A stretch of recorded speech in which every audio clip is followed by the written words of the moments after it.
People used to ask me, how do I pick a surgeon? And I think historically have fumbled the answer to that. And I don't know that there's really a great framework out there for how to pick a surgeon. There are a lot of lists out there that are like, ask your surgeon if they do excision, ask them this, ask them that. Right. But often your surgeon knows what you want to hear. And so what are the things you should be looking at? And that book was like total clarity for me. I was like, oh, like now I know how to think about this. What's ironic is the book I was reading at the Endo Summit is actually like the inspiration for the conversation we're about to have, because I was reading Malcolm Gladwell's book, Talking to Strangers.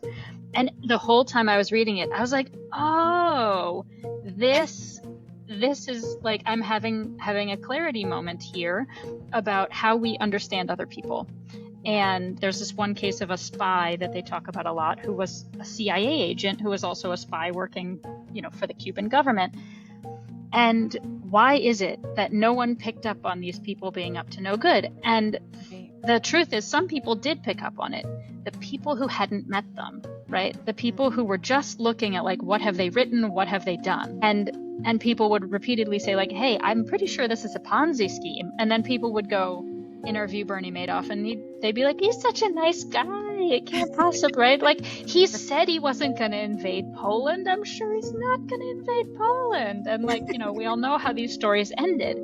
And so Malcolm Gladwell really breaks down like, okay, what are the traps that we fall into? And then I tried to, sort of use those traps to think about like, okay, what are the ways that you can talk to a surgeon and really think about whether they're the right fit for you? Yeah, I think transparency is essential. And it's funny, there's transparency in sort of two different senses. One is the obvious, like, I'm transparent about what happened inside your body while you were sleeping. I'm going to give you complete documentation, not the op note. You get the pictures and you get my explanation of the pictures and why I did what I did. It's here's my mental math on whether or not you need an ostomy. And it doesn't matter what the question is, right? You could ask me any of the questions on those lists of questions to ask your doctor. Right. And I mean, some of them have like a very black and white answer, right?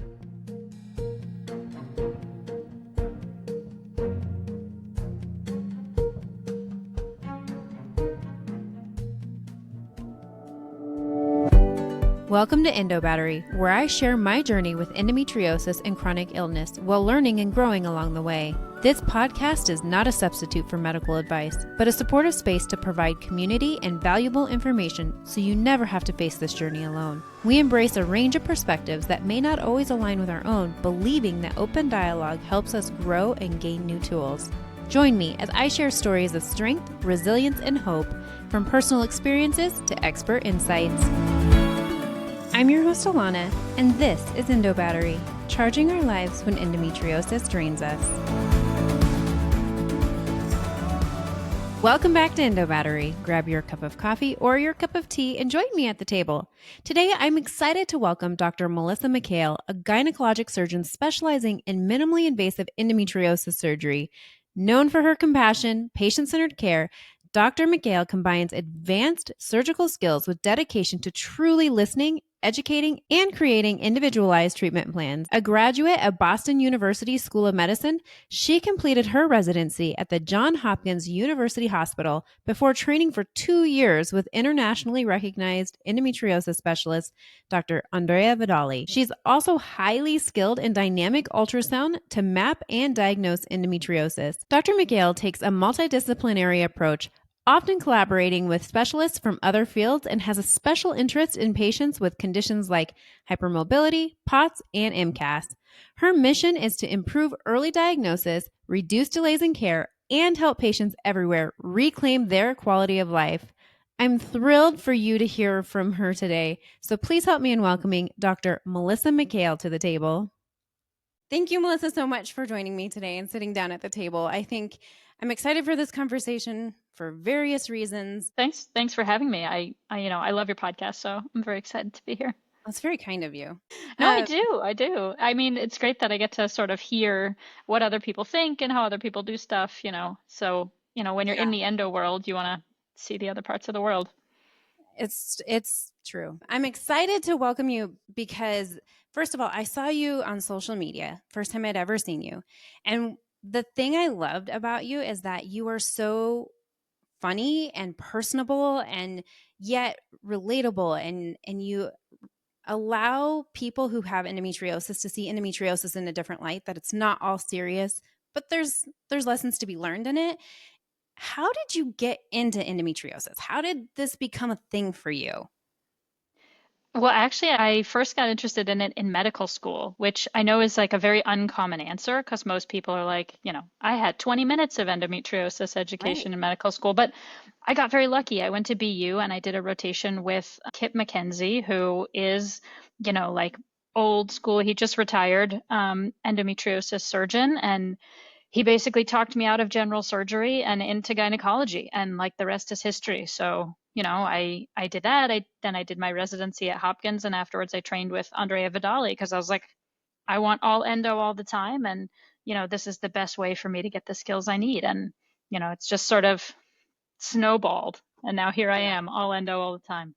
What keeps you going though? Because this is not an easy field to get into. What keeps you striving for better? What keeps you striving for more?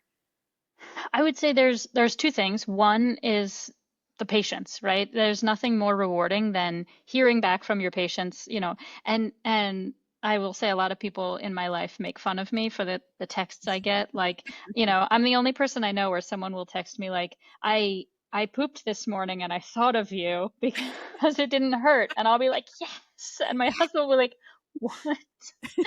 Um, and then, the other thing is honestly, in my practice, I have this great community of other people who are just as passionate about endo as I am. And it's like, Vicky Vargas, my partner, people hate hanging out with us because all we talk about is endometriosis. Like our husbands really fight. But anytime, and Vince, my colorectal colleague, Vince Obius, anytime he and I are like, oh, what if we do it this way, we could try this, and like we get so into it, and it's Yeah. energizing. And then when we have patients who continue with Jen, our nurse practitioner, and she's like, she's doing great, and this and this, and we're like, this is like this community, it's like we feed off of each other on Yep. coming up with the best ways to take care of our patients. And so I would say like those two sort of different groups of people really keep me going. Yeah. What's funny about that is this ties into how we met, because we met at the endometriosis summit and we met in the elevator and you were going up to go to bed. I was for sure not going up to go to bed because I don't sleep at the summit because the people there are my friends and they fuel me, and I Mm-hmm. leave the summit just ready to go, like I Right. get ideas and I want to serve people, I want to help people more, and I'm re-inspired to continue with advocacy, which is not always an easy thing to do when it's so tiring a lot of times. And so you and I were in the elevator, you were going to sleep, I was not. how how did you do that? Because I am not someone who, you know, values sleep very well. Sometimes I'm not great at it. I would like to get better at it, but Mm-hmm. you clearly have mastered this because I would have not done what you did. Well, I've been trying to prioritize certain aspects of my self-care that may have been neglected, particularly through training, and things like that. And one of them is sleep, right? So, and especially at the Endo Summit, your like mind is going a mile a minute thinking about all these different things. And so one of my like, recent past year or so resolutions is working on my sleep hygiene. So I always read before I go to bed. And what's ironic is the book I was reading at the Endo Summit is actually like the inspiration for the conversation we're about to have, because I was reading Malcolm Gladwell's book Talking to Strangers. And the whole time I was reading it, I was like, "Oh, this this is like I'm having a clarity moment here about how we understand other people." Yeah. And so what we're talking about today, which is how to choose the right surgeon for yourself. People Hmm. used to ask me, how do I pick a surgeon? And I really, I think historically have fumbled the answer to that. And I don't know that there's really a great, you know, framework out there for how to pick a surgeon, right? There are a lot of lists out there that are like, ask your surgeon if they do excision, ask them this, ask them that. Right. But often your surgeon knows what you want to hear. And so, what are the things you should be looking at? And that book was like total clarity for me. I was like, oh, like now I know how to think about this. Yeah. If you want to talk about deception in the eye of the beholder, like that relational deception, like you get to know someone and then, the Bernie Madoffs or Mm-hmm. what was it? Amanda Knott's, um, Mm-hmm. everyone thought she was, or they thought she was guilty. And so it's about perception, right? Like it's about Exactly. how they're being perceived when you meet them, when you look at them. And if you look at them from a distance or you look at them from a personal lens, how you make your decision making. That's kind of the gist of Exactly. the book, right? Yeah, so the whole point of the book is basically why is it that we are so bad at interpreting the behavior of people we don't know, and we can never sort of do a good job of assessing whether someone is trustworthy, whether someone is capable. And so, with the examples you've talked about, those all come up in the book, right? And there's people, like people who are up to no good, like the Right. Bernie Madoffs or the Hitlers or whoever of the world, right? There's this one case of a spy that they talk about a lot who was a CIA agent who was also a spy working, for the Cuban government. And why is it that no one picked up on these people being up to no good? And Right. the truth is, some people did pick up on it. The people who hadn't met them, right? The Mhm. people who were just looking at, like, what have they written? What have they done, right? Right. And people would repeatedly say, like, hey, I'm pretty sure this is a Ponzi scheme. And then people would go interview Bernie Madoff and they'd be like, he's such a nice guy, it can't possibly, right? Like, he said he wasn't going to invade Poland, I'm sure he's not going to invade Poland. And, like, we all know how these stories ended. And Right. so he Malcolm Gladwell really breaks down, like, okay, what what are the traps that we fall into? And then I tried to sort of use those traps to think about, like, okay, what are the ways that you can talk to a surgeon and really think about whether they're the right fit for you. Right. And that's, I mean, I'm on the same page with this because there's so many people that are like, how do I choose my surgeon? What do you think is the first step in trying to find a surgeon? So the first step really is establish whether or not this person is qualified, right? And so, some of the things, it's like, do the background research on this person, right? Like, did they go to medical school, right? Like, yes, I'm sure they did if they're a Right. surgeon, but, like, where did they go? Where did they do residency? Did they do a fellowship? And then who taught them to do endometriosis surgery, right? Right. Is this something that they learned in fellowship? Did they have a specific mentor? Did they learn it after fellowship? Like, really try to figure out, like, Mhm. okay, if even most fellowship trained gynecologists in the US don't know how to do a complete excision of endometriosis surgery, how is it that this person knows how to do it, right? If Right. they trained at the University of wherever for their fellowship, but you can't find anyone at the University of whatever who you would trust to do your surgery, okay, well then, if this is where that person trained and they taught them everything they know, is this person really qualified or not really, right?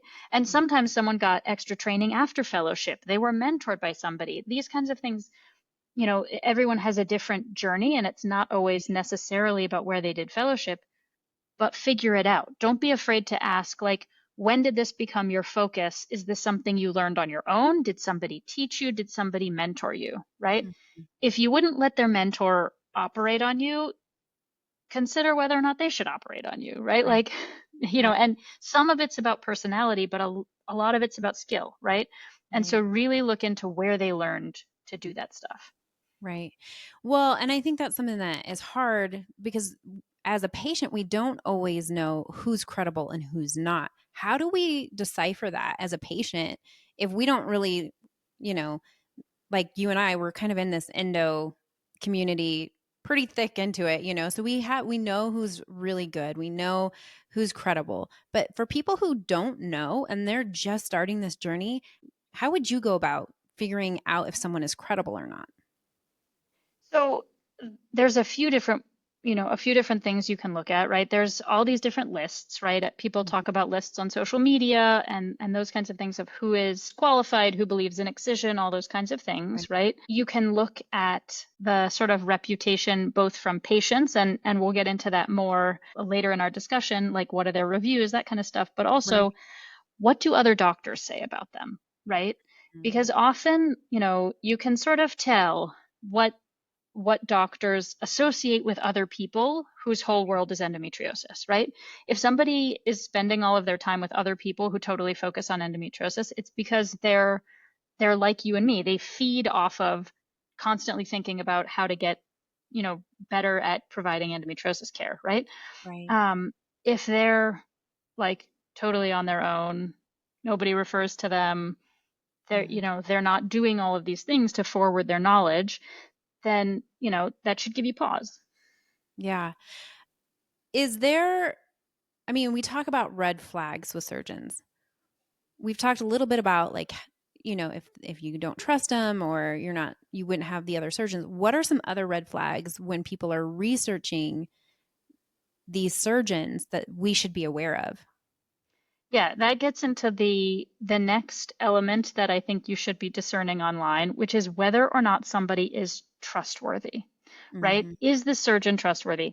And so you obviously like look up, you're vetting a surgeon, you have their name, you have every name they've ever had, right? Like I Right. changed my name when I got married, so like my medical degree is not under my current name, right? Like come up with every name for this person and their partners, right? Who else is in the practice? Because birds of a feather flock together, right? And if one of Right. their partners is sketchy and they're endorsing their partner might cover them when they're on vacation, right? You might be rounded on by the other people in the practice. So you look at everybody who they associate with, Mhm. and then you're looking that person up, right? Right. Every medical board complaint is a part of the public record, right? And Mhm. every medical license is a part of the public record. So, for example, I'm licensed in 5 states: New York, New Jersey, Maryland, the District of Columbia, and Virginia. So, you can pull my license from every single one of those places and you can Google Melissa McHale, Medical Board, Virginia, Melissa McHale, Medical Board, Maryland. See what comes up, right? If Yeah. my license has been suspended in Maryland and and that's why I operate in Virginia, that's something you should know about. My license has not been suspended anywhere. I don't have any medical board. You will go, please Google me. You won't find anything. But, Perfect. um, but this happens, right? Like Mhm. I see patients who, have seen physicians who have lost their licenses in some states, and the patient has no idea until after the surgery didn't go very well, right? So Right. look it up, right? Do they have any medical board complaints? It's something you want to know. Right. And does anyone in their practice have any medical board complaints? Mhm. And then also part of the public record are court cases. So you Mhm. can Google their name and malpractice, Google their name and lawsuit, Google their name and the major newspapers of where they live, right?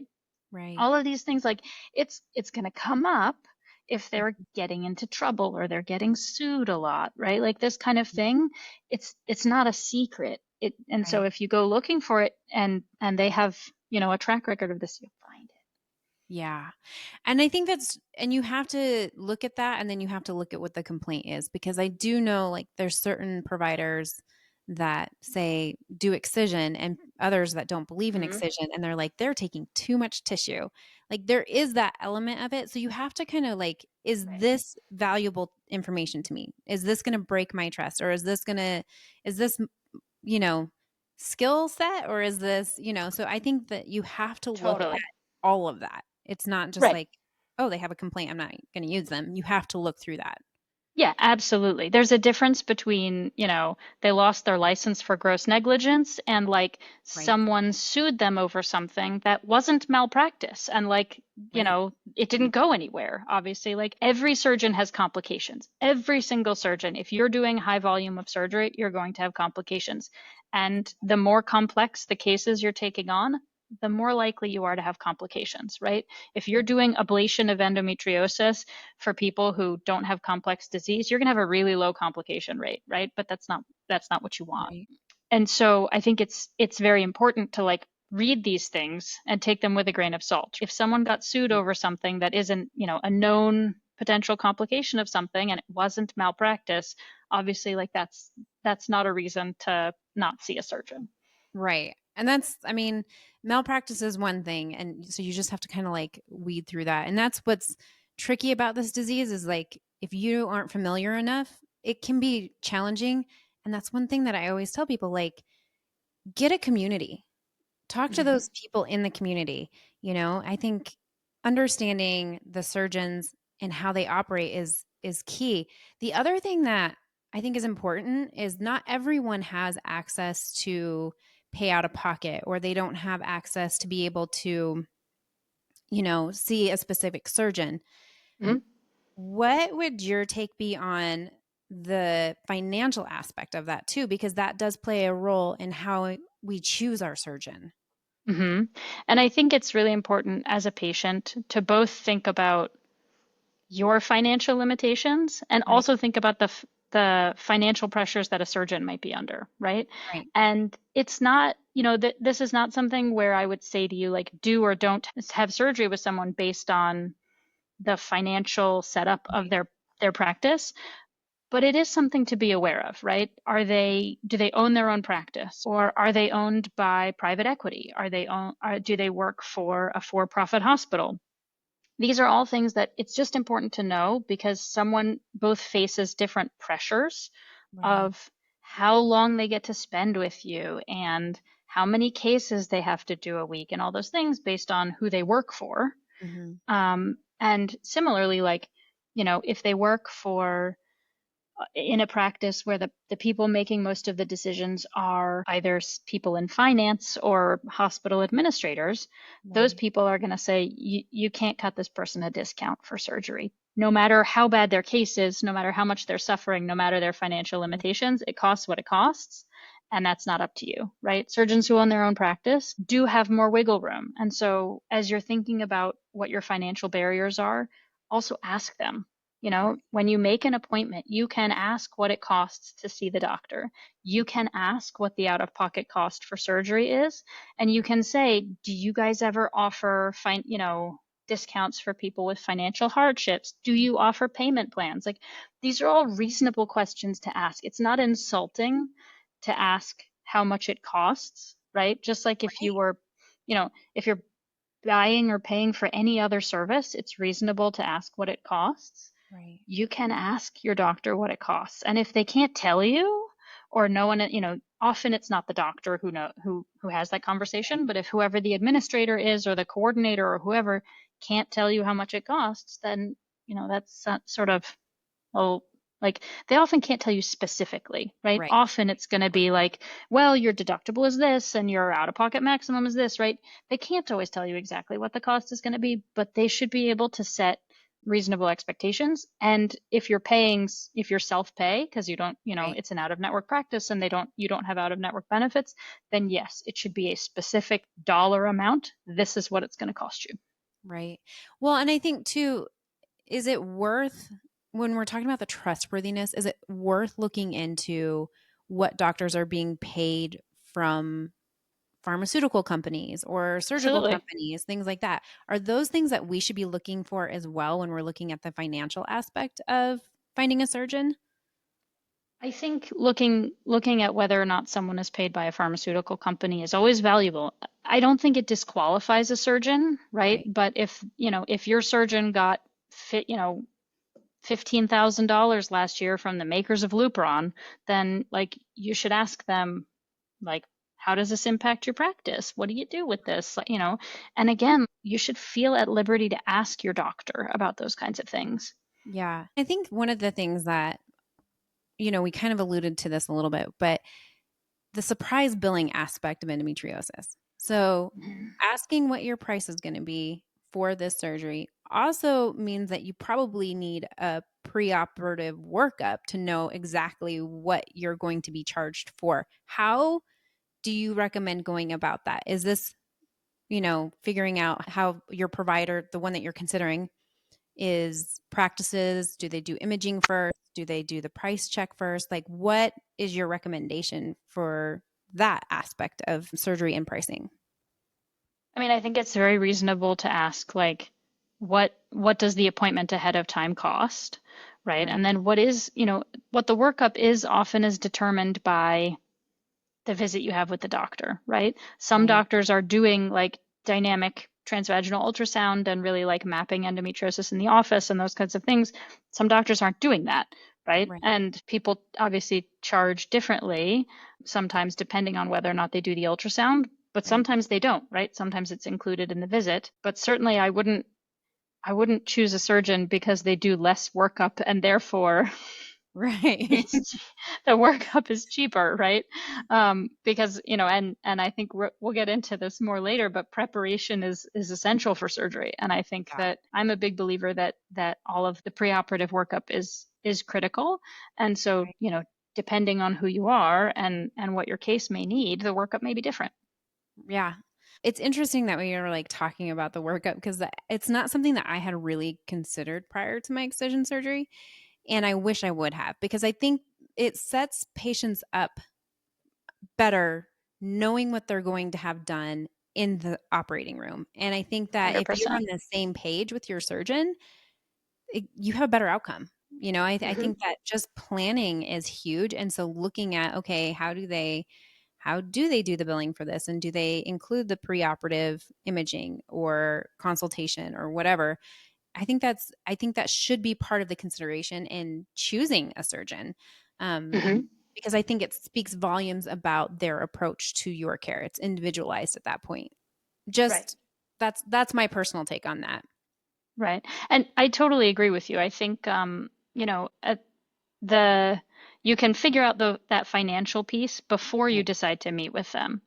Right. But once you have made the decision to meet with a surgeon, that's when you should be looking really hard at what is their preparation like for your surgery, right? How are Right. they building that mental map that they have of what they're going to expect? And how are they talking to you about it, right? I don't think it's ever fair for a surgeon to ask you for a blank check to Right. do whatever with no preparation ahead of time, right?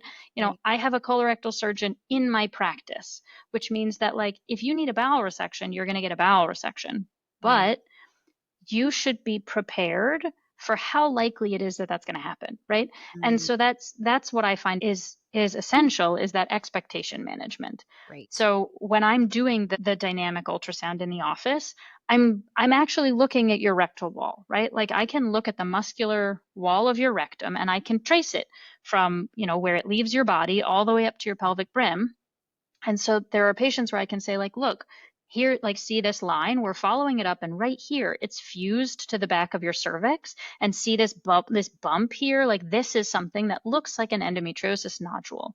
And based on that, I stratify you as higher risk for needing some type of bowel surgery, right? And then Right. we get into the different types of bowel surgery. What do I think you need, right? Most likely, the most common type that we do in our practice is a discoid bowel resection. And Mhm. so here's what that looks like. And if your disease is more extensive, then you would get a segmental. If it's less extensive, then you would get a shaving. But I stratify you as highest risk for needing this type of bowel surgery rather Right. than just saying, I don't know, we'll see when we get in there, but we're prepared for anything. You could wake up with a negative pathology, or you could wake up with an ostomy and, who knows, right? Yeah. Like that's not fair. That is Right. not fair because at this point, we have the tools to be able to give you appropriate expectations about your surgery. Yeah. Imaging is not perfect. Doctors are not perfect. Surprises happen, Right. but we should be able to stratify you as high risk or low risk for bowel surgery, for Right. example, right? So that you can go into it knowing what you're going to expect. And there's usually indications of deeper disease in imaging. And if you know what you're Yes. looking for, you can tell pretty instantly, like, that there's going to be more significant disease than Mhm. superficial. And Yes. that's where, like, I think that conversation always comes up a lot of times is like, imaging, is it useful? Is it not? Well, it probably is if you have deep infiltrating endometriosis. Like, I think it's a good map to be able to see. And if you have an expert looking at it, they'll know. 100%. And this is something I get into anytime I talk to someone who says like, I had I had prior surgery, I had a myomectomy or something, and then we discovered surprise stage Yeah. 4 endo. Like it's not usually a surprise, like this is one Yeah. of those things where it's like if you close your eyes and cross the street and you get hit by a truck, like surprise, you were hit by a truck, right? Yeah. Right. That was the surprise. Right? Yep. Like doesn't it shouldn't be a surprise, right? Like good if we hold ourselves to the higher standard of like needing and like I said, like surprises do happen. I don't mean to say that I've never gone into a surgery and been like, man, this is worse than I expect. No, that definitely happens. We all know endo is a tricky, tricky disease, and our Yeah. imaging for endometriosis is notoriously bad, but it is getting better. Yeah. And there's a difference between saying our imaging isn't perfect, and so I'm not even going to try to look, I'm not even going to try to stratify your risk, and saying, based on all of the information we have, here's my expectation of Right. what your surgery is going to look like. If it's more, we're prepared for it. If it's less, great. But here's what I think, based on my hundreds of cases of experience, what I think, this is my expectation of what your surgery is going to be like. Yeah. I also think that it's imperative before we even get to that step to really read what other patients are saying. Like we talked about this a little bit Mm-hmm. because I feel like you're going to get a good sense of how a practice runs and how a doctor practices by listening to the other patients. Now, take it with a grain of salt sometimes because there are going to be those Yes. patients that nothing is going to be right. And maybe it wasn't a good fit. Mm-hmm. Maybe they weren't a good fit for this provider. But Yeah. what do you suggest for people when they are seeking out advice from other patients? How would you go about that? And what are some things to listen for that would make a red flag or a green flag for people? For sure. I mean, first of all, look for the consensus, right? Right. And the consensus means go to more than one source, right? Somebody may be like loved on Facebook and they're hated on Reddit, right? Or their Google reviews are great, but again, a lot of these things, people find ways to curate reviews and that kind of stuff. So Right. like look for lots of different sources, right? And then don't, read the whole review. Don't stop at like, I had surgery and it was great, right?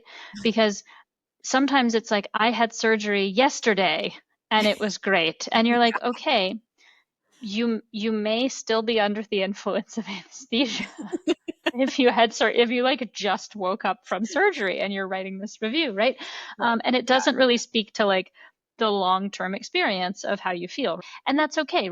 It's perfectly fine to write a review that just says like, they were a compassionate doctor. They got me in for surgery. The hospital took good care of me. Like these are all important factors. Like what was your Right. experience at the hospital? What was your experience getting ready for surgery? But it's not a global review of like the ultimate result. Right. And similarly, sometimes people will write a horrible review and it's mostly about the hospital rather than the surgeon, or it's Right. mostly about the billing office or the Mhm. coordination of the surgery, right? Like things that are often outside of the surgeon's control, especially if they work for a big organization.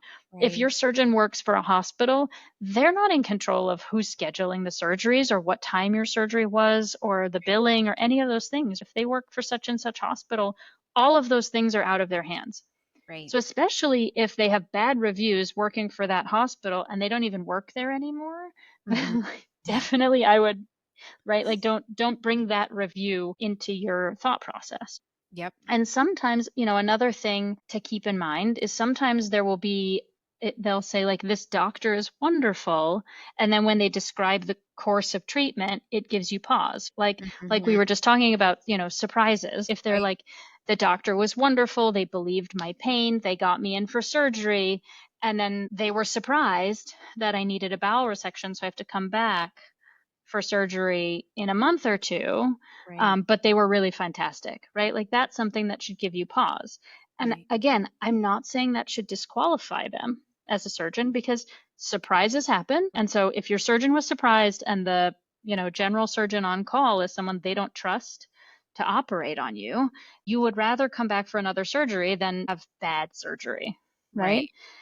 And so in that case, ask the doctor about it. You can say like, how often do you get surprised? What happens if you get surprised? Who do you call if you need help? And again, look at reviews for the whole team. Look at, are they using the same colorectal surgeon over and over again? Does that person have good reviews? Right? These are really, really important things Right. because, this is endometriosis is a team sport. Right. Well, and I think not every person is going to mesh well with every surgeon. Do you think it's Mm-mm. reasonable for people to get multiple consultations with different surgeons? Is that a reasonable thing for patients to do in seeking their care? Totally. I mean, I think, listen, you need to have peace in your heart about your surgical plan. It's Right. okay to be nervous for surgery. It's normal to be nervous for surgery. But if you meet with a surgeon and something doesn't seem right, or they said something that gives you pause, or you're just not sure if you trust them, by all means, get another opinion. I think sometimes people say you have to have multiple opinions. I don't think you have to have multiple opinions. If you feel confident, right? The doctor has gone through your case, they've reviewed your symptoms, they've reviewed your imaging, you feel at peace with the plan, you've connected with that surgeon. I don't, if you're suffering and you want to have surgery soon, I don't think you have to wait 2 months to get a second opinion from someone else just so that, another doctor can rubber stamp that plan. Like, no, that's not necessary if you feel peace in your heart. But Right. if you don't, get another opinion. You don't owe the doctor anything. And, I tell people all the time, if you're sitting in a doctor's office and you're having a visit and they say something where you're like, this is not for me, I'm good. This is not algebra class. Like, you don't have to stay till the bell rings. You don't have to stay till the end of the appointment. You can say to somebody like, thank you so much for your time. I appreciate, I appreciate everything that we've talked about, but I'm all set. I'm good. Yeah. And you can excuse yourself. Like, you don't owe your doctor anything. At the end of the day, especially with surgeons, you're interviewing them for a job, right? The Right. job is to be your surgeon. And so, like, yes, do a background check, check Yeah. their references, interview them. Are they qualified for the job, right? It's the same thing. You're hiring someone for a job. Yeah. I'm not saying you should be rude, right? Don't say to them like, you seem like you don't know what you're doing. Goodbye. It's not necessary, right? Like, we're all doing our best. I Yeah. promise. There are those Right? few that you're like, are But you in this for the right reasons? But you're I typically, if you get to this but point, you're that's not typically most with people. them. That's Yeah. not, and I that is something I think it's important to talk about. Most doctors, we didn't go to medical school so that we could have a sneaky cover to hurt people, right? Yep. Like, no, we want to do, like, doctors want to do the right thing. They Right. want to help. And I do feel that the vast majority of bad endo care, because at the end of the day, there's a lot of bad endo care out there, and it doesn't come from a place of malice. It comes from a place of lack of education, lack of skill, lack of training, lack of time on the Mm. part of the doctor. Is the doctor accountable for not getting more skills and training and all those things? Yes, the doctor is, but we're all humans, and we're all trying to do our best, and we all have a lot of different pressures on us. And so at the end of the day, if a doctor doesn't seem like the right fit for you, it doesn't mean that they're a bad person or a bad doctor. Right. It just means that you should politely say, thank you so much for your time. I'm going to go now. Yep. Well, and that's like, I mean, this is like after you've had surgery, and we talk about, you even like, if you've had one surgery and it didn't go well, and then you go see a new surgeon and they found all this endometriosis, do you take that paperwork back and say, look, they found this? Is that part of education? Because we hear this all the time, right? Like, Mm-hmm. we should be part of that change. We should be the ones pointing out the flaws, if you will. And I don't think it's a flaw. I think it's an educational moment. Not everyone is, you know, too keen on learning from patients, but I do think that is, if a provider is willing to learn from you, I think that's a good thing too, Mm-hmm. in my opinion. I totally agree. And I think this is one of those things where, like, some doctors are open-minded and some Yeah. doctors are closed-minded. And everyone's going to respond differently to that kind of feedback. And, it has to do probably with their ego and their training and their belief system and what they had for breakfast and how their day is going, right? Yeah. How they're going to respond to that. But it doesn't hurt them for you Right. to tell them those kinds of things. I think the thing that's challenging is you don't know why it is that the doctor didn't help, right? Or Mhm. didn't do a good job, right? Is it because they don't have the skill to remove all of your endo? Is it because they didn't even see it?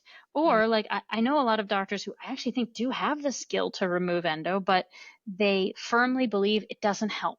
The only thing that helps is removing the cysts, and removing any of the other disease, it doesn't help the patient feel better. And so we're not going to subject them to the surgical risk of doing it. And so in those cases, the thing that makes the big the big difference is to say to them, like, I had surgery. They removed all of the other endometriosis, and now I have my life back. And you can always frame it to somebody as like, it seems like maybe this isn't your area because I went and I had complete excision surgery with another surgeon, and now I can do this and I can do that and I can take a Right. poop without pain and my life is great. And so you should refer to Dr. So and so next time because I think your patients will have a very different experience. And I will tell you, as a doctor, I also do this. So Right. I had and there's a classic example. There's a general OB/GYN in this area. She's a great doctor. Yeah. I would happily like have her be my general OB/GYN. And I saw a patient of hers, and she had surgery for endometriosis. It was minimal. They did mostly ablation. The patient didn't feel better, and then she ended up, IVF cycles later. She Mhm. comes to me, and I could see on her MRI was read as normal. I looked at her MRI. I was like, right there, you have a nodule. It's on your rectum. It needs to come out. Like, you have invasive disease right here. We Mm. went, we took, I did the surgery. She got a disc bowel resection. She felt like a new person. And I took the video and I went to that OB/GYN's office and I was like, hey, your patient so and so. I just want to show you. I brought lunch, right? She knew I Right. was coming. Food I brought stamp. lunch. Let me just show you the pictures from her surgery. This is what I found. This is what I did. And she's coming back to you now for her well woman care. Of course, the patient went back for her well woman care and felt like a different person. Right. And now I get referrals from that doctor all the time. I operated on one of her family members, right? And Right. so, like, there is a change. It is possible for that kind of education, both from doctors and from patients, to make a really big difference. But, it takes Yeah. work. Would it be worthwhile? And I just thought of this. Would it be worthwhile to ask your surgeon, hey, would you be willing to have like a meeting with this other surgeon so that we can go over my care, or Mhm. this other provider to go over the care that you provided for me, to give them a better picture? Is that reasonable, or is that kind of like, yeah, probably not? So it depends. So I do this anyway, most of the Yeah. time, whether the patient asks me to or not. If I know the doctor or I have like a contact thing, I will reach out to them and say, hey, I saw your patient. I want you to know XYZ. And I do this the most, I will tell you, with the fertility docs. Yeah. Um, the fertility docs in my area are, some of them, it's like funny. Some of them I'm friends with them. And so the patient will be in my office and they'll be like, well, what do you think that, my IVF doc would say about this? And I'll be like, well, let's ask her. I love that. And then we make a plan together, right? And I Yeah. think that that's actually, like, those are the people who get the best care. Yeah. When me, the patient, and the REI are all on the same page, we make a plan together. It's like, okay, we're going to do this, we're going to do this, and then, like, you're going to feel better and you're going to have a baby and ride off into the sunset, right? Whereas there's other fertility docs where I'm constantly like, I have their email address, and if you look at our correspondences, it's just unanswered emails from me being like, I wanted to update you about your patient so and so. Right? I love that Um, you do that and though. oh, I'm such a pest. But a polite pest. Yeah. I try to channel my sort of inner puppy when I'm like, hey, um, some doctors are really receptive to it. Some doctors are not. And there are some doctors where I will tell you, I do not try. I do not even try anymore. I know they don't want to hear it, and that's fine. And Yeah. that's tough. If a patient asks me to, then even if it's someone who's on my, my do not do not engage list, I'll do it, right? Right. I also, anytime I operate on someone, I have like a very set, like, this is how we do it. Yeah. I walk out of the OR with a really big stack of pictures and I sit down with the family member and I make them take their phone out and they take a video of me going through the pictures. This is Right. what it looked like before, right? And I have a very set, like, I take a picture of this and then I take a picture of this, and right. So I go through all the pictures saying these are all the before pictures, and then I go through the after pictures. These are all the same things photographed after the surgery. Mhm. And that's yours, right? And so I'm like, take this video wherever you want, show it to any doctor you see. I'm proud of what I do. And so Right. every patient of mine has a video of me, like, chit-chatting with their family going through pictures. Well, I do Um, think that's something to like we should consider when we're talking to our surgeons in office. mhm, Like when we are absolutely. talking about our care, like, do you take surgical images. How many surgical images do you take? Am I going to have access to these images? Those are all things that you should have access to, but to get clarification from your surgeon on, because I mean, I'll tell you, I've had multiple surgeons and I don't have as many pictures as I should. And I Right. think if you have to have a follow-up surgery of any kind or follow-up care, it's really helpful to know what people have done inside your body. And that is Absolutely. taking ownership of your body and knowing what's happened in your body. Having those images and having those videos or whatever are very, very helpful. So Yeah. asking those questions, I think, is key. Yeah, I think transparency is essential. And it's funny, there's transparency in sort of two different senses, right? One is the Right. obvious, like, I'm transparent about what happened inside your body while you were sleeping. I'm going to give you complete documentation, not the op note, right? Like, you get the pictures and you get my explanation of the pictures and why I did what I did. Right. And then, there's also what Malcolm Gladwell talks about in his book as transparency, which is can you actually see through the person's face to see Mm, what is going on inside of them, right? Because there are people. He uses the example of Friends, right? Like, you can watch Friends with the sound off, and you know exactly how everyone is feeling and what everyone is thinking based on, yeah.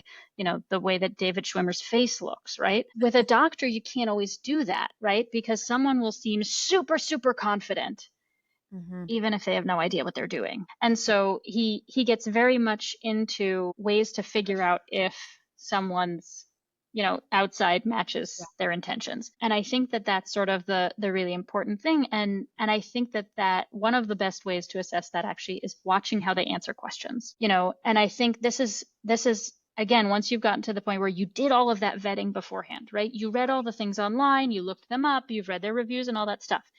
If you like what you see, meet with them. If you don't like what you see, that's when don't go see them, right? Like, don't say, like, they don't really seem like they know what they're doing online, but I'm just going to meet with them and see, what Right. maybe I'll feel like I trust them if I meet them. They'll convince me otherwise. You don't want to be convinced. Right. If they're Yeah. not qualified, you don't want to convince you that they're qualified. That's exactly what you don't want to do. That. Um, and so I think, I mean, it's sort of like the classic, like, the he writes a lot about this spy who people would be like, she's doing a lot of things that really make it seem like she's a spy. And then people would meet with her and be like, are you a spy? And she'd be like, no, I'm not a spy. I'm No, not a you're spy. perfect. Yeah. And people were like, oh, okay, good. Most of the people thought you're a spy. She was totally a spy, right? Totally a Um, spy. and so same thing, right? Yeah. If Yeah. they seem not qualified, don't meet with them. But then once you do meet with them, Hmm. then you're looking for transparency in their answers. And Right. so the classic example I give, I'm going to give you three answers to a question. And I hope that you'll see which one of them is obviously the most transparent, because I've heard all of these answers all the time. Right. Patients ask, am I going to need a colostomy? Right. One of the answers is, I don't know. Our imaging is really unreliable. So, like, it's not likely because most people don't, but it's always possible, Right. right? That's one answer. Another answer is, no, you don't need a colostomy, right?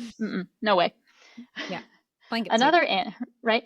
The third answer is, there are two cases in which I need to use a colostomy in my surgeries. The first instance is if someone has invasive disease of the rectum that is less than 5 centimeters from the anal verge.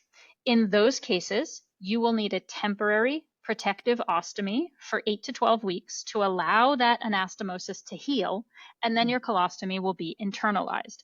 Based on your imaging, based on my ultrasound of your rectum and all of these things, right, I stratify you as very low risk for having invasive disease of the rectum within 5 centimeters of the anal verge, because I felt like I could see the muscular wall of your rectum very well at that level. The Right. other instance is if you have bowel surgery and then you have a complication with an anastomotic leak where you have to be readmitted. And in order to allow that leak to heal, you need a temporary protective diverting ostomy for 8 to 12 weeks. That's internalized later. In my last 100 cases, an anastomotic leak has not happened. So it's possible, but the risk of this in your case, even if you need a bowel resection, is very low. Right. Yeah. I mean, I You feel see like how those that, three answers are yes, really different, they're so right? different. And I feel like if you hadn't heard the third answer, you may have accepted the first or the second answer, Right. right? But Right. the third answer is the most transparent. It's the like here's my mental math on whether or Right. not you need an ostomy, right? Right. And it doesn't matter what the question is. You could ask me any of the questions on those lists of questions to ask your doctor. Right. And I mean, some of them have like a very black and white answer. Do you do excision or ablation? You can't really expound, like ablation doesn't work, so I don't do that, right? Right. Um, but for a lot of these other more in-depth things, what are you going to do if you don't find endometriosis? Or, Mhm. I have a hypermobility disorder. How does that impact my care? Any of these things, Yep. there's a lot of different ways surgeons can answer those questions. Look for the one that is transparent. How Mm, are they thinking about this, as opposed to, are they just trying to answer the question as quickly as they possibly can to get you to sign up to have surgery, or what right. have you? Do you think it's valuable to look at their social media accounts? Because you have social media, which, by the way, if you don't Mhm. follow Melissa, you need to, because I'm telling you, I laugh every single time that you post something. It's so funny and so relatable. And it's one of my favorite things when you come up with something new, like the Home Depot one. I was dying. Watched it like 4 times. It was so um I have so many stories for you about, I go to Home Depot a lot. I'm one of those people, like, I secretly love plumbing projects. um both internal and but external. um but I know, right? Yeah. No. But I have had, seriously, at both in Home Depot and in the garden center, I get stopped all the time wearing scrubs, and people will be like, "Do you work here?" And I'll be like, Thank you, but no. "What is it about me that made you say, like, oh, that woman, she must work here?" She works in the plumbing department with scrubs on. Although I will tell you the other funniest thing that happened to me at Home Depot. This is like a total non sequitur, but I was replacing a lock on one of my doors, and I asked the guy, the man who worked there, who was like an older man, like, where do I find this? And he was like, I want this one in this finish. And we went to that aisle, and he was like, oh, it's up there. And you know how it's like those big stack things? Yes. It was on like the second stack. And there was not one of those moving staircases in the aisle. And he sort of looked around a little bit helplessly, and I was like, hold this. And I handed him the other thing that I was holding, and I climbed up the display, like up the little shelf. I climbed up to the second level. I grabbed the lock I needed, and I climbed back down with it. And he looked at me and he said, you know, nurses can do anything. You're like, that's And I true, and but I said, I agree with you, but I happen to be a physician. And he goes, "Oh no. I'm so sorry." It was like he knew in that moment that, like, he saw a young woman in scrubs, and he automatically yeah, assumed, like, she must be a nurse. And it was one of those, like, I could tell the whole way home that night he was gonna be like, I feel so bad. I feel so bad. It was very funny. But it also means that you're going to age so gracefully because you look so young that you didn't, it doesn't look like you went through Yeah. medical school, right? I you know I I don't know. Yes, but like, I get a little bit weary with, like, Yeah. I I get, I get referred to as the medical student and the resident and the nurse, and the janitor will call me baby. I mean, it's like Oh, it's so weird. in the hospital, and then people will be like, "That's the attending. It's her case." That's Here I amazing. am. Here you Yep. are. Anyway, we Anyway, digress. Back yes. to back to choosing a surgeon. Um, This is what happens at the summit. This is why we stay up so late. And this is why we, clearly yep. we need more time than just 3 days. But the social media aspect of it, I do think says a lot Yes. about a surgeon because the information Yep. that they're putting out, in my opinion, like I always look at the stuff that they're putting out and I'm like, okay, can we verify that this is actual good information. And you can do that. You can look at studies, you can look at verified resources and sources of information and see kind of if they're saying the similar things. And then sometimes, I'm maybe a little bit different in this, but I do write comments questioning sometimes some of these doctors. Mm-hmm. Hey, you said this in this post. What do you mean by that? Because I Right. do think that's valuable information. Yeah, and I think it sparks a great dialogue, right? I Right. think that that's really important. And also, I think, some doctors incorporate patients into their social media, some doctors don't, right? And some doctors sort of present things in very different ways. And I think that that's really important. You should look at it, this is how they conduct themselves. And as you've mentioned, I'm the kind of person who, like, my sense of humor comes through most of the time. Even when I'm your doctor, obviously, like, when something serious is going on, I'm not Right. like, but at the end of the day, I do, that is, it's part of who I am. If that rubs you the wrong way, I'm not your girl, Right. Whereas everyone sort of sees different elements of their doctor, whether they're incorporating, are they posting on social media when they're in the OR? Are they like all these different things, and then think about, what your experience is going to be like as a patient. And some people will be drawn to different things. Like I said, there's no one right answer. There's no one right way to do social media, no one right way to present yourself. Right. But when you're the patient and you're looking for a surgeon, again, it tells you a lot about who they are. Right.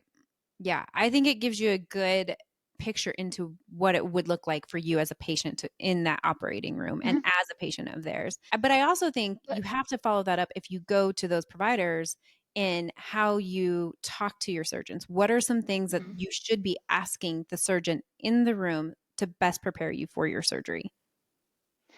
Yeah, I think these are things that are really individualized, right? And Right. I tend, again, I do tend to struggle a little bit with, like, what are the questions you should ask your surgeon? Because again, a lot of surgeons know what you want to hear. And this is another thing, actually, again, back to Malcolm Gladwell's book. He talks about how people behave when they're interrogated. Eventually, when you interrogate someone, even if they're like a really stoic person, most people will crack, and they're Right. just going to tell you what you want to hear. Although he does actually get into this really interesting thing about male and female prisoners of war, and how the female prisoners of war were a lot less likely to crack when they were being tortured than the male prisoners of war. So Um, interesting. and if you torture the other people that they're imprisoned with, the men would, like, give up national secrets to have them not torture the like female POWs, but the female POWs would be like, Go ahead. it's fine, torture him, you'll be fine. You'll be fine. I'm not saying nothing. Anyway, but the point is, with a lot of these lists, I think sometimes, like, your list should be about you and what your concerns are. A lot of people will go and they'll print out 5 different lists that they found online, and they'll ask every Right. single question on the list to try to give their doctor, like, you got an A plus, you knew all the answers. Your doctor knows the answers, and it's really about how they answer the question. How do they talk to you about this, rather than do they promise to only do excision? Yes, they should promise to only do excision, but it's more than that. It's really, how much does it seem like they know about your case? I think it's more important what your doctor asks you often than what you ask them. And you Mm. should be watching them. You should be paying attention. Like, did they ask me about my bowel symptoms? Did they ask me about my bladder symptoms? Did they ask me about my fertility goals? Did they ask me about whether, if I don't want children, like, do I want my tubes removed? They should really be asking you about how you feel and what your goals are. And then that should lead to an organic conversation with your doctor about, like, oh, how does this impact this? What's your approach to that? And the doctor should be giving you, like, a thorough, well thought out answer. Why do you remove the cervix at the time of hysterectomy? Here are all the advantages to doing it. Here are the disadvantages to not doing it. You may you may be worried about this, urinary incontinence or prolapse or sexual function or these different things. Like, it's almost like they should be anticipating your questions Mhm. even before you ask them. I believe that some of the best doctors are the ones where you're not going to have a lot of questions for them, Yeah. because they're going to almost anticipate what your concerns might be about the procedure that they're talking about. And there are times when I'll say to a patient, like, what questions do you have for me? And sometimes they'll be like, I don't know, I'm like really overwhelmed and I don't have a question for you right now. Right. And I'll be like, okay. A lot of patients at this point in the visit ask me about surgical recovery, or they ask me about this. And they'll be like, yeah, let's talk about that. If the visit is incomplete and your doctor says, do you have any questions? And you don't ask them a question, they shouldn't be like, okay, well, call me if you do, bye, right? Like, no, they should be making sure that you understand the whole care plan. And so I think that that's sort of an important thing to think about. I never even thought of it that way. I guess I always, in my mind, I was always like, you should go prepared. But I mean, you should, but also like You should. they should too. They should be prepared. Yes. Yeah. You should be watching your doctor. It's again, they're not there to take a test. They're Right. there to educate you about Right. what they have to offer and how they can help you. And Right. so if they're not doing that, then something's missing here. Yeah. And I also think it's fair to ask them who is working with you, who's on your team. It Yes. sounds like I'm going to need a bowel resection. Do you have someone that you trust that does that? And what's their name? I think it's fair to ask who's going to be in that room with you for Oh, surgery. 100%, 100%. And they should be naming names, right? Right. I mean, when someone asks me who does a bowel resection for you, Vince Obius does my bowel resections. He's in my practice. The reason he's in my practice is because he's really good at this, right? Like Right. I did however many bowel resections together before we decided to be partners, because now, we were watching each other. And same Right. thing with Vicky. We all have watched each other operate, and we Right. know how good the other people in the practice are. No one should be deciding to be partners with somebody who they've never seen operate. That makes no sense. You, as a surgeon, you're vetting your partners. And so you never want the surgeon who is going to do your surgery to be like, I'll call whoever's on call for a bowel resection. I don't know who that will be on the day of your surgery, but like it'll be fine. And Yeah. yes, there are times when things that will happen unexpectedly, and intraoperative consults for whoever's on call do happen. Right. That Right. does happen. It's not like you can have, a thoracic surgeon and a diaphragm reconstruction person and a general surgeon and a colorectal surgeon and a vascular surgeon and a urologist and a gynecologist in the room for every single surgery. It doesn't work that way, Right. right? But sort of knowing like, okay, who are the other people I'm likely to need and who would that be? And then, sort of going from there. And again, how does your doctor handle this? And part of it's also, where does your doctor operate?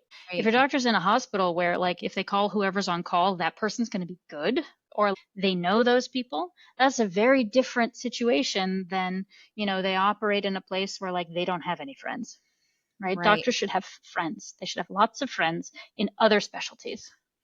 Yes. And you don't want to have a doctor. So side note on this, I saw like this doctor was doing a live and I don't know what kind of doctor he was, but he was like cussing out his nurse for a section. It was like something that she couldn't control. And That's he not good. live streamed this. And I'm like, if he is treating his staff this way and the people in the OR this way, does he have your best interest in mind? I mean, we don't always have access to that, but it was just one of those things that I was like thinking to myself, I would never want someone to operate on me that treated someone else like that. Like, Yeah. you want a I friend. think 100%. I think, a lot of this is about the doctor's mindset, and Yeah. how, whether they're humble enough to have friends because they know they can't do it all themselves. I like loved my medical school. I think BU is the greatest place on earth. And my advisor, when I first got there, we call, hi, Dr. Witzberg, it's nice to meet you, blah, blah, blah. And he was like, you got to call me Bob, because I'm a big believer that if some people on a team are using an honorific and some are not, that creates a power imbalance. And in the circumstance of a power imbalance, people are less likely to speak up in the event of a patient safety issue. This has Mhm. been demonstrated. This is not a like I think. This is there's data to support that Right. if, the nurses and the medical students are calling me doctor because I insist upon it, then they're less likely to say, hey, do you see do you see that over there? That's concerning. The doctor should not be yelling. They should not be intimidating people. They should behave in a collegial way. There's a lot of hierarchy in medicine, and some of it's there for a reason, but not the toxic kind. Everyone, any person who's involved in patient care can prevent a medical error. They can, and medical errors are a big deal, and they happen all the time to all of us. Nobody is safe We're from human, medical errors, even with the best surgeon in the world. And right? so at the end of the day, like if your doctor is treating everyone in a collegial way, such that you know, okay, if someone in the room is concerned and they bring it up, the doctor's going to take it seriously. That's huge. That's Yeah. huge. Well, and I also think that that gives you power in the relationship. Now, I don't want to say power, but balance in the relationship between Hmm. you and your provider. Because if they are on a power struggle, they're not going to want to listen and have you be part of your care. And I think that Yeah, we need to be the ones driving the train in our care a lot of times. I think that informed absolutely. consent makes a huge difference in how we drive Hmm. that train. And if we have that co-pilot or co whatever it is in a train, I don't know what it is, A but teammate. Yeah. teammate, I think your success is going to be significantly better Yeah. in your care all around. Is it important for us to talk to our providers about other providers that they work with? Is that a deciding factor for a lot of people as far as like if you're having a hysterectomy and you have to have an oophorectomy, for You not for don't have to all, have a new you don't unless have you to have have them.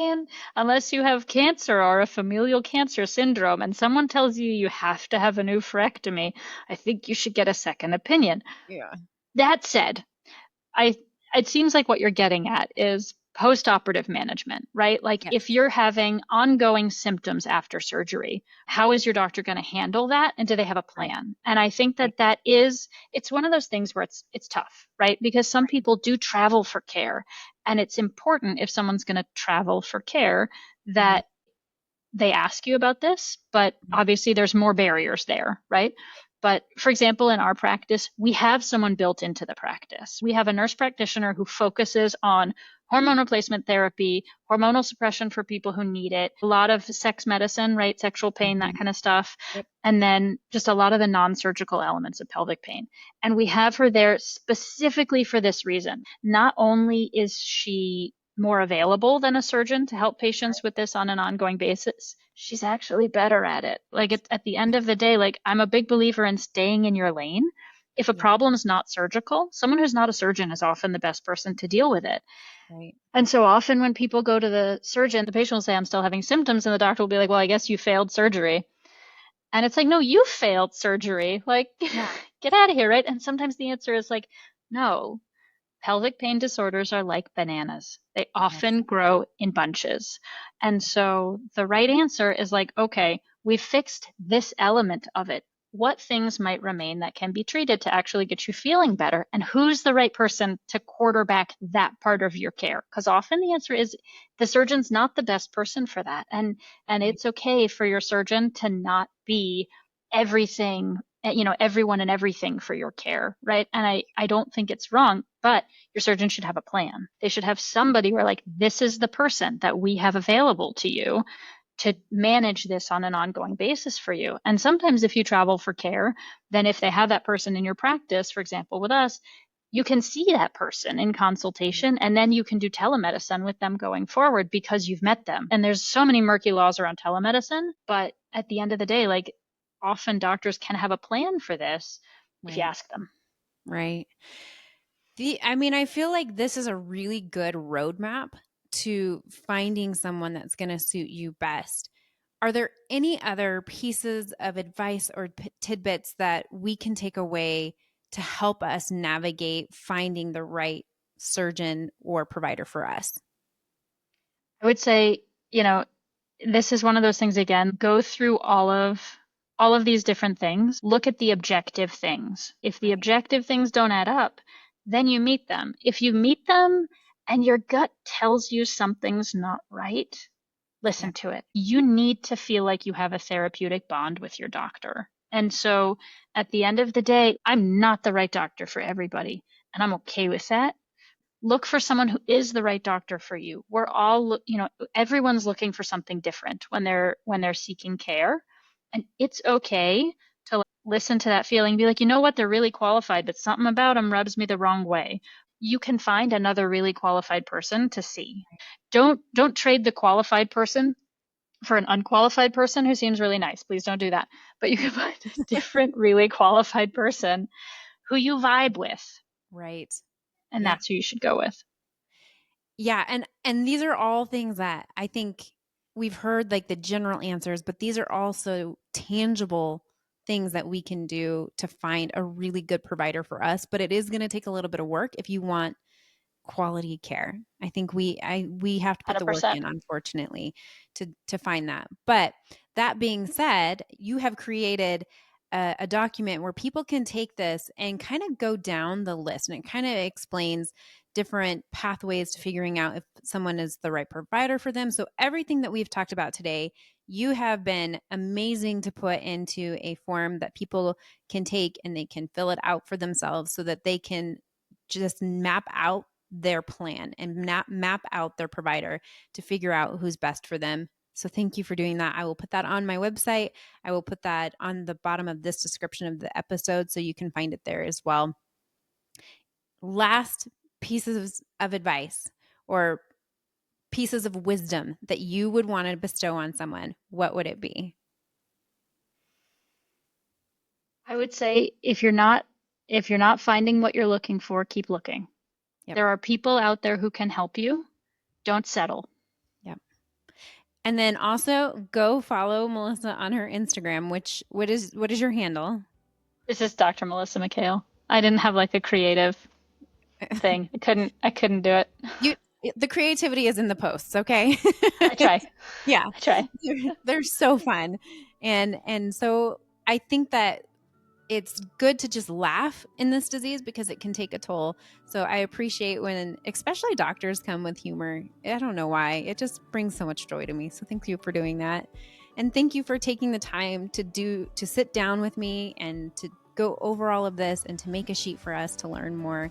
This is going to help so many people who have felt like maybe some of these answers weren't answered before. Here you go. So thank you so much for doing. Yeah, thanks for having me. This was great. Yeah, you're welcome back anytime. You're welcome to sit with me at the table. No, be careful. I be know. Careful. Well, it could be really random, honestly. With my ADHD, we could have a great time. Until next time, everyone, continue advocating for you and for others.